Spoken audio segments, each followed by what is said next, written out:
Shut it. Here's a true story about a young lad named John.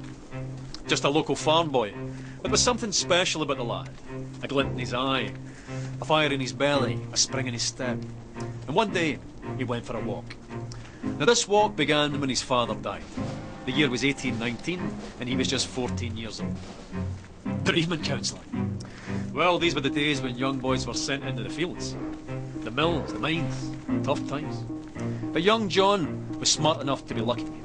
His father's farm, where he was born and raised, was sold, and the proceeds used to open a grocer's. Big responsibility for the wee lad. His own shop in Kilmarnock, with his name on the door, John Walker, or Johnnie, as the world now knows him. Back then, all grocers stocked a range of local single malts, but they could be a wee bit inconsistent. For John, that wasn't good enough. He began blending different malts together as a way of offering his customers a consistent, unique product. Now this backroom art quickly developed into a commercial proposition, and a very profitable one. And because there's nothing like a commercial proposition to stir the Scottish heart, it grew quickly into an industry filled with ambitious entrepreneur distillers. John thrived in this environment, and so too soon with his sons, Robert and Alexander, who joined him on his journey. The Walkers became the biggest name in a rapidly growing industry. They were unstoppable. In one bold bit of 19th century corporate raiding, they bought the famed distillery at Cardew, lock, stock and ensuring their supply of this silky single malt, and guaranteeing, more importantly, that none of the other big blenders could get their hands on it. But young Alexander wasn't content with being Scotland's biggest blender. Not ambitious enough for him, no.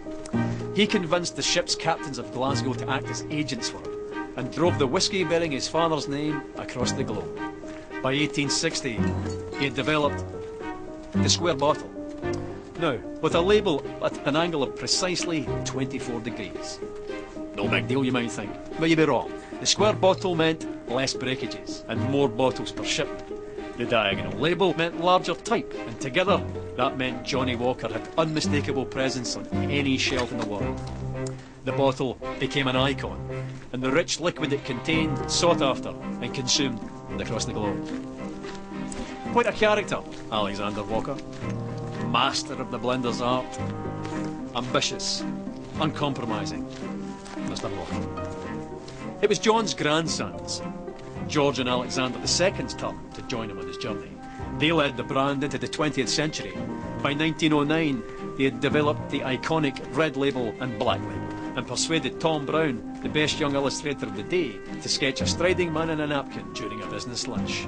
In the stroke of a pen, the Victorian grocer was transformed into an Edwardian dandy. By 1920, Johnnie's walk had taken him through 120 countries, and he continued walking through the brand's advertising over the next 50 years, into the fabric of global culture, deep into the dark hearts of several wars, to the pleasure palaces of the aristocracy, immortalised by screen legends, celebrated by filmmakers, singers, songwriters, novelists, shoulder to shoulder with the great sportsmen of the age, winning countless international awards for quality, and even being awarded the Royal Warrant by King George V. No going back after that. Not that going back would even have occurred to Johnnie, or any of his family. By the end of the 20th century, the familiar red label and black label were joined by the green label, the gold label, and the grandest of them all, Johnnie Walker Blue Label.